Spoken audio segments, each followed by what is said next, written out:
नमस्कार मित्रांनो. तर आज माझा व्हिडिओ बघून काही लोक नाराज होतील, तर खूप आपले जे मराठी लोक असे असतील जे खूप खुश होतील. म्हणजे जर तुम्ही आता 2-3 दिवसापासून जी न्यूज चालली आहे, म्हणजे राजसाहेबांचं जे पॉडकास्ट होतं महेश मांजरेकरसोबत वास्तव में ट्रुथ अशा चॅनलवरती ते आले, त्याच्यामध्ये उल्लेख होता की उद्धव साहेबांसोबत युतीचं काही होऊ शकतं का आता पुढे जाऊन. तर राजसाहेबांनी असं लोक बोलतात आहे की राजसाहेबांनी पण आता एक हात पुढे केला पाहिजे आणि उद्धव साहेबांनी ते प्रत्युत्तरमध्ये पण दुसरा हात पुढे केला आहे. पण आता पुढे काय होईल काय नाही हे राजसाहेबच सांगू शकतात, आपल्याला काय माहिती नाही. तर हे ऐकून काही लोक घाबरलेत, म्हणजे जे आपल्या मराठी भाषेवरती प्रेम करत नाही किंवा मराठी भूमीवरती प्रेम करत नसतील असे अमराठी लोक ते घाबरले असतील. पण जे कट्टर मराठी आहेत वरती प्रेम आहे, जे छत्रपती शिवाजी महाराजांवरती प्रेम आहे, संभाजी महाराजांवरती प्रेम आहे आणि आपल्या मराठी संस्कृतीवरती प्रेम आहे, त्यांना ही गोष्ट ऐकून खूप आनंद झाला असेल. आता मी त्या विषयावर राजसाहेब आणि उद्धव साहेब एकत्र येण्याच्या आधी मला एक गोष्ट बोलायची की आपण मराठी म्हणजे नक्की काय. म्हणजे आपण नेहमी बोलतो की बाबा आपण मराठी म्हणजे नक्की काय. आपण तो जर तुम्ही राजसाहेबांचा पॉडकास्टसुद्धा बघाल तर त्यांनी असे चांगले चांगले उदाहरण दिलेत की आधीच्या म्हणजे मुंबईसाठी जो लढा दिलेला, म्हणजे गुजरातची लोक ही गुजरातच्या लोकांना मुंबई पाहिजे होती. जे गुजरातचे त्यावेळीचे जे पॉलिटिशियन होते त्या लोकांना मुंबई पाहिजे होती आपली. पण 106 हुतात्म्यांनी आपल्या जे बलिदान दिलं, आपण बोलतो संयुक्त महाराष्ट्र घडला, तर संयुक्त महाराष्ट्र हा मुंबई आपली ह्यासाठी घडलेला. आजकाल जर कोणत्याही इंडस्ट्रीज फॅक्टरीज जर लोकांना विचारलं, जे ओनर असतात त्या लोकांना विचारलं की कुठे यायचं तुम्हाला, तर त्यांचं पहिलं हे मुंबई असतं. तर म्हणून ह्या गुजरात्यांचा पहिल्यापासूनचा विचार आहे की बाबा ही मुंबई आपल्याला कब्जा करायची आहे. तर ते जर स्टार्टिंगला जर कोणी जर काय बोलतात ना धुडकावून लावलं असेल, तर ते 106 हुतात्मे जे आपले होते संयुक्त महाराष्ट्र घडवण्यासाठी जे त्यांनी जे बलिदान दिलेलं, तिथून ती सुरुवात होती.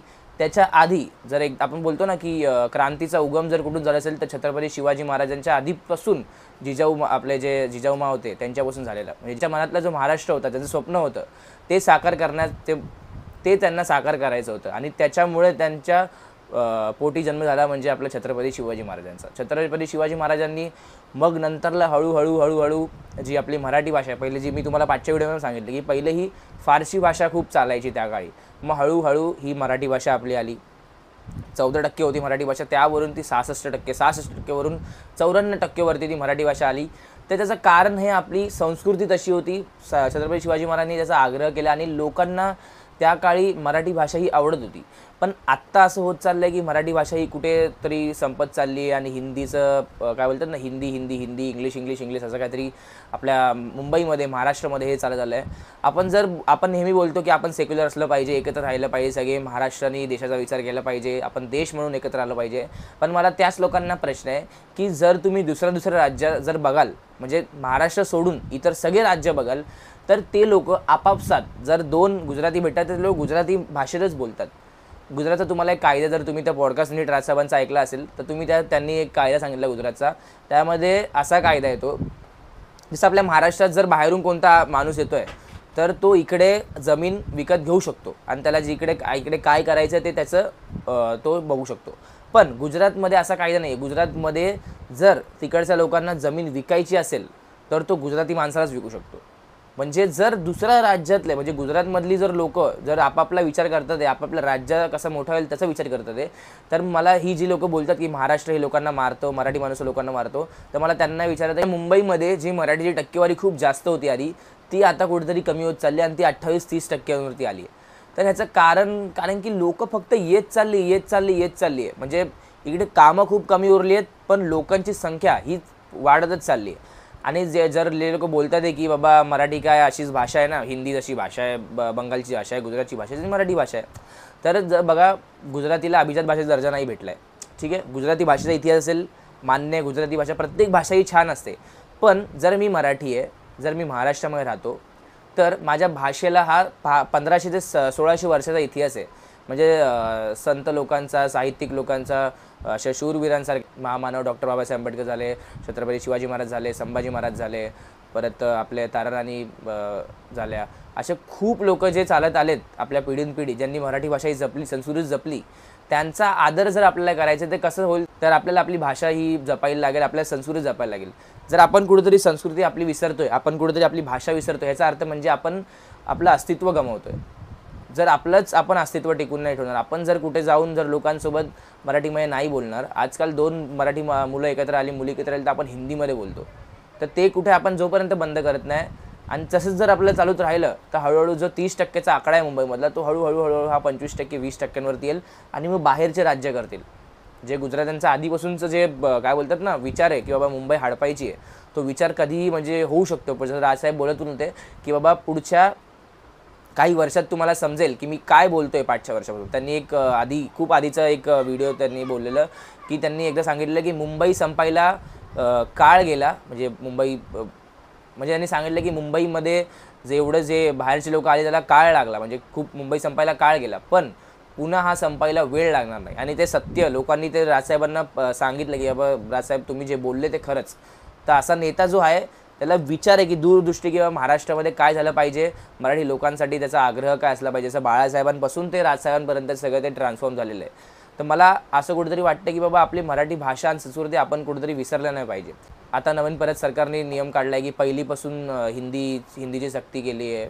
तर मला एक कळत नाही की हिंदी ही भाषा 100 ते 150 वर्षाची पुराणी भाषा आहे आणि काही शाळांमध्ये तर मराठी नाही आपल्या महाराष्ट्रामध्ये. तर त्या मुलांना मराठी आधी शिकवा, त्या मुलांना आधी मराठी शिकवा. जी मराठी लोक असतील त्यांना आधी मराठी शिकवा, आपल्या मराठ्यांचा इतिहास शिकवा. इतिहासाच्या पुस्तकामध्ये आपल्या महाराष्ट्रामधील लोकांना भले ते मराठी असतील अमराठी असतील त्यांना बाहेरचे रिव्होल्युशन शिकवतात. ते अब्राहम लिंकननी काय केलं, फ्रेंच रिव्होल्युशनमध्ये काय झालं, हे सगळं आपल्या छत्रपती शिवाजी महाराजांचा इतिहास सांगा लोकांना. 4थीच्या पुस्तकामध्ये छत्रपती शिवाजी महाराजांचा इतिहास कितीच आहे. लोकांना दाखवा की आपल्या महाराजांनी काय काय केलं आहे, आपल्या मराठ्यांचा इतिहास काय आहे, किती शूरवीर होते आपले मराठी. हे जोपर्यंत लोकांना आपण दाखवत नाही तोपर्यंत लोकांना आपल्या भाषेवरती जो प्रेम कमी होत चालला तो वाढणार कसं मला समजत नाही.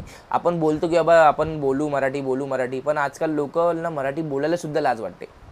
ह्याचं कुठेतरी खंत वाटते मला की बाबा आपण मराठी असं सुद्धा आपल्या भाषेवरती प्रेम नाही आहे. जेव्हा ब्रिटिशर्स आपल्या राज्यावरती राज्य करत होते, आपल्या महाराष्ट्रावरती राज्य करत होते किंवा आपल्या देशावरती राज्य करत होते, आपल्याला वाटायचं की बाबा इंग्लिश ही खूप मोठी भाषा आहे, महान आहे. आत्ताही वाटते काही लोकांना, पण म्हणजे जो इतिहास मराठीला आहे तो या दोन्ही भाषांना सुद्धा नाही आहे. जसं ही भाषा जशी घडली आहे तशी या दोन्ही भाषा घडली नाही आहेत. तर ह्याचा कुठेतरी आपण विचार केला पाहिजे. म्हणजे ते आपले एक ॲक्टर आहेत सयाजी शिंदे नावाचे, मराठी ॲक्टर आहेत, खूप महान ॲक्टर आहेत मस्त. ते कुठेतरी आता बाहेरच्या देशात गेलेले, तेव्हा त्यांनी सांगितलं की समोरचा माणूस हा काहीतरी दुसऱ्या लँग्वेजमध्ये बोलत होता. आता समजा दुसऱ्या देशातला माणूस जर आपल्यासोबत कोणत्या त्याच्या भाषेत बोलतोय तर आपल्याला वाटतं अरे बाबा आपण छोटं तर नाही झालो. पण त्यांनी तो विचार न करता त्यांनी स्वतःहून मग मराठी बोलायला चालू केली. मग आपल्याला पण वाटेल ना की बाबा आपली भाषा ती त्याला येत नाही, भले त्याची भाषा आपल्याला येत नाही, पण आपली भाषा त्याला येत नाही ह्याचा गर्व आपल्याला वाटला पाहिजे. म्हणजे आपली भाषा ही त्यांना शिकली पाहिजे, गरजेची. त्याला वाटलं पाहिजे की मराठी बाबा ही खरंच ह्याचा इतिहास काहीतरी आहे. आपल्याला मराठी भाषेचा अभिजात दर्जा का मिळाला आहे, एक गोष्ट लक्षात घ्या की बाबा का आपल्यालाच मराठी भाषेलाच का अभिजात भाषा दर्जा मिळाला आहे. कारण की ती भाषा जुनी आहे. एवढा मोठा जो मुघल सल्तनतचा राजा आहे औरंगजेब, त्यांनी छत्रपती शिवाजी महाराज गेल्यानंतरही आपल्या मराठा साम्राज्यावरती काय बोलतात ना आक्रमण केलं. का केलं याचा एकदा विचार केला पाहिजे आपण. राजसाहेब कितींदा बोलले पण की बाबा त्याला शिवाजी हे 3 अक्षरे जे त्याचा विचार मारायचा होता. छत्रपती शिवाजी महाराज गेल्यानंतर जी पिढी छत्रपती संभाजी महाराज झाले, राजाराम महाराज झाले, संताजी धनाजी झाले, ताराराणी झाले, त्यांनी तो विचार पुढे नेत गेले ते.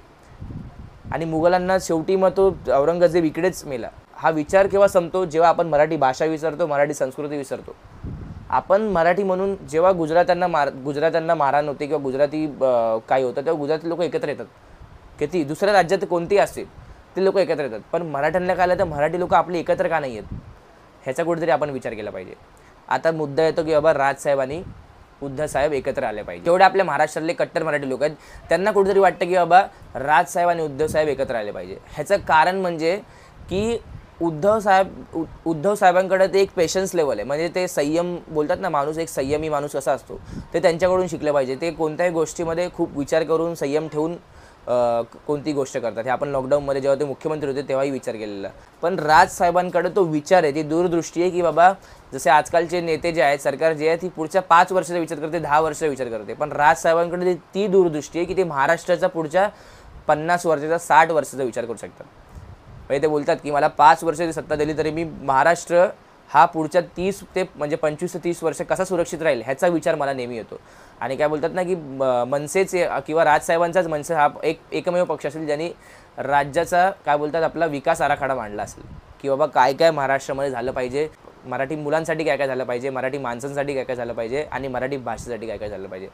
मग जेव्हा हे ठाकरे बंधू एकत्र येतील आणि जे आपल्या काय बोलतात ना बाळासाहेबांचे विचार हे दोन्हीकडून जेव्हा एकत्र येतील तेव्हा कुठेतरी मला वाटतं की मराठी माणूस हा एकत्र येईल आणि जे मराठी माणसांमध्ये वादविवाद काय असतील ते सगळे मिटून हे आपण एकत्र आलो तर कुठेतरी मराठी माणसाचं भलं होईल, आपली भाषा ही कुठेतरी वाढेल. आणि आपल्याला म्हणजे हे दोघं भाऊ भले आले किंवा नाही आले, म्हणजे प्रत्येकाची इच्छा तर आहे की आले पाहिजे, पण जर हे दोघं भाऊ आले की बाकीच्या नेत्यांना पण माहिती आहे की बाबा आमचं काय बोलतात ना खाणं पिणं मुश्किल होईल महाराष्ट्रामध्ये. खूप लोकांना नेत्यांना त्याची भनक पण लागली असेल. आता तुम्हाला माहितीच आहे मी कोणाबद्दल बोलतोय ते, मी नाव घेऊन बोलत नाही पण तुम्हाला आयडिया आला असेल की मी कोणाबद्दल बोलतोय. तर नेहमी आपल्याला वाटतं की बाबा राजसाहेब आणि उद्धव साहेब एकत्र आलं पाहिजे, पण ते कुठेतरी जवळ येतं आणि ते हे होऊन जातं, म्हणजे काय बोलतात ना काहीतरी गोष्टी होत्या त्यांच्यामध्ये असतील आपल्याला काय माहिती नाही, मग ते परत दुरावा होतो आणि मग काय युतीचं जे असतं ते सगळं सोडून जातं. पण मुद्दा हे एकच आहे की जोपर्यंत आपण आपल्यापासून सुरुवात करत नाही मराठी भाषेचा तोपर्यंत काहीच होणार नाही. आपण स्वतःहून जोपर्यंत आपल्या भाषेचा गर्व पाळत नाही तोपर्यंत आपल्याला काहीच त्याच्यातून समाधान मिळणार नाही.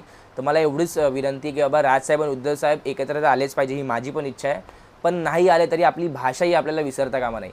ही जी हिंदीची सक्ती केली आता शाळेमध्ये त्याच्या विरोधात आपल्याला असलंच पाहिजे. लोकांना असं कुठेतरी वाटतं की बाबा हिंदी आणि इंग्लिश ही काहीतरी वरचढ भाषा आहे आणि मराठी ही खालच्या दराची भाषा आहे, आणि हे सत्य आहे. तुम्ही शाळेत जाऊन बघा, मुलींना असं वाटतं की बाबा इंग्लिश आणि हिंदी जी आहे ती एक टॉप लेवलची भाषा आणि मराठी एक काय बोलतात ना खालच्या दराची भाषा, ती नाही आली तरी चालेल. जोपर्यंत मराठीची सक्ती आपण करत नाही किंवा मराठी आपण आग्रहाने शिकवत नाही तोपर्यंत, मग जर ती आपण शाळेमध्येच आग्रहाने शिकवली तर मारामारीची काय गोष्ट येणारच नाही. इकडे सगळ्यांना प्रेम होईल आपल्या भाषेची. आपल्याला इतिहास सांगितला पाहिजे की मराठ्यांनी काय काय केलं या राज्यावरती. आपलं आपण जेव्हा बोलतो की बाबा देशावरती कोणी राज्य केलं म्हणजे बाहेरच्या लोकांनी तर राज्य केलंच केलं, पण इथल्या लोकांनी जर राज्य केलं असेल तर ते मराठी लोकांनी राज्य केलं, मराठा साम्राज्याने राज्य केलं. म्हणजे मराठी म्हणजे हे नाही की बाबा मराठी काय बोलतात ना आपण महाराष्ट्रामधला. मराठी म्हणजे कोण, जो मराठी भाषेवरती प्रेम करतो, मराठी भूमीवरती प्रेम करतो.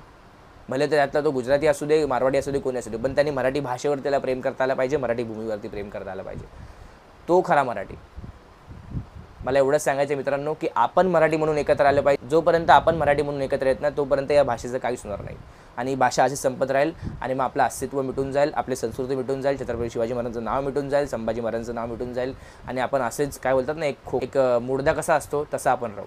तर कृपया करून ह्या व्हिडिओला लोकांपर्यंत पोहोचवा.